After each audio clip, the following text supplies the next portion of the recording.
here about two to three times a week. It's one of my favorite new spots. We come here every couple of weeks to have a really good happy hour. They give the 2-for-1 off their craft beers, and they have a really good beer selection.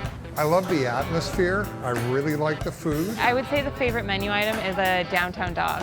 I had that one today, and it was really, really good. The Reservoir Dog, I'm actually eating it right now. They got 3 different sliders to choose from, so you can't go wrong. I really like the hangover burger. Fantastic. Awesome. Doghouse is just awesome.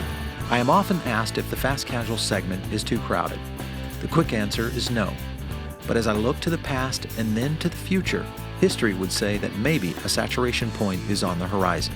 But then a new player hits the market with a fun, fresh take on something as simple as a hot dog. And I am reminded that we are just scratching the surface. Doghouse, a Pasadena brand, just released news of a new deal worth close to $500 million. The concept is clearly in the mainstream. With LA roots and a West Coast swagger, Doghouse is hitting on all cylinders for a community that is looking for a hip style, upscale food, fast service, and most of all, what California does best, a big bite of nostalgia.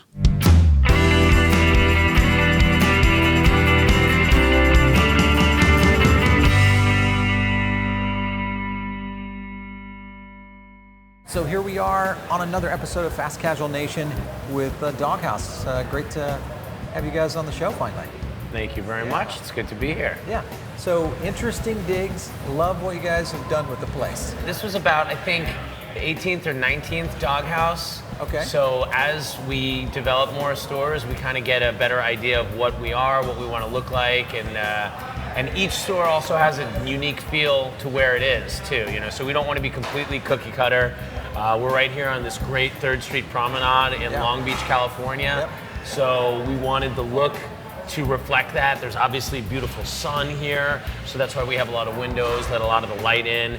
This is one of our beer garden concepts, which just means that we have an excess of 15 to 20 taps on draft. So like where we're sitting right here is like a special bar area. Right. So we really like to feature the craft beers to go with all the food. Is the bar feature available in all the stores, or is it something you guys kind of built in All the later? dog houses have beer and wine. But the beer garden aspect is just when there's more of a focus on that. Ah, okay.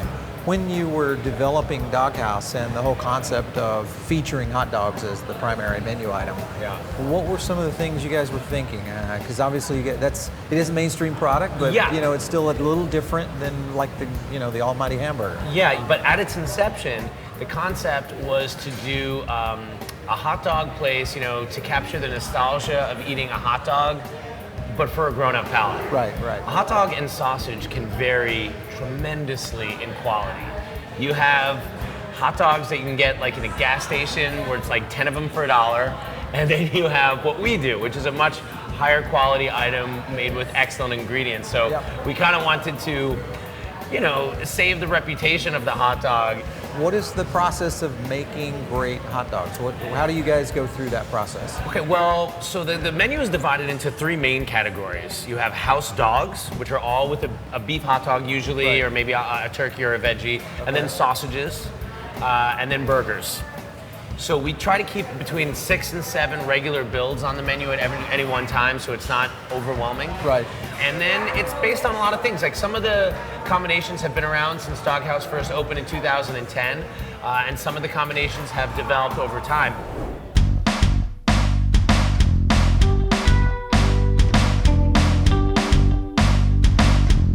You know, our most signature hot dog right here. This is something that was developed by the 3 guys, the 3 partners that originally started Doghouse. This was on the very first menu. It's called the SoCali, and it's amazing. It features our signature beef hot dog with avocado, tomato, arugula, crispy onions for a little texture, and then that green sauce is a spicy basil aioli, which we make with fresh basil leaves, serrano chilies, and a garlic aioli.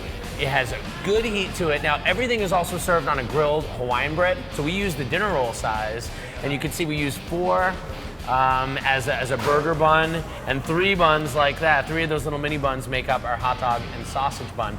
And that little bit of sweetness can help sort of mitigate some of the spiciness that comes with some of the dishes.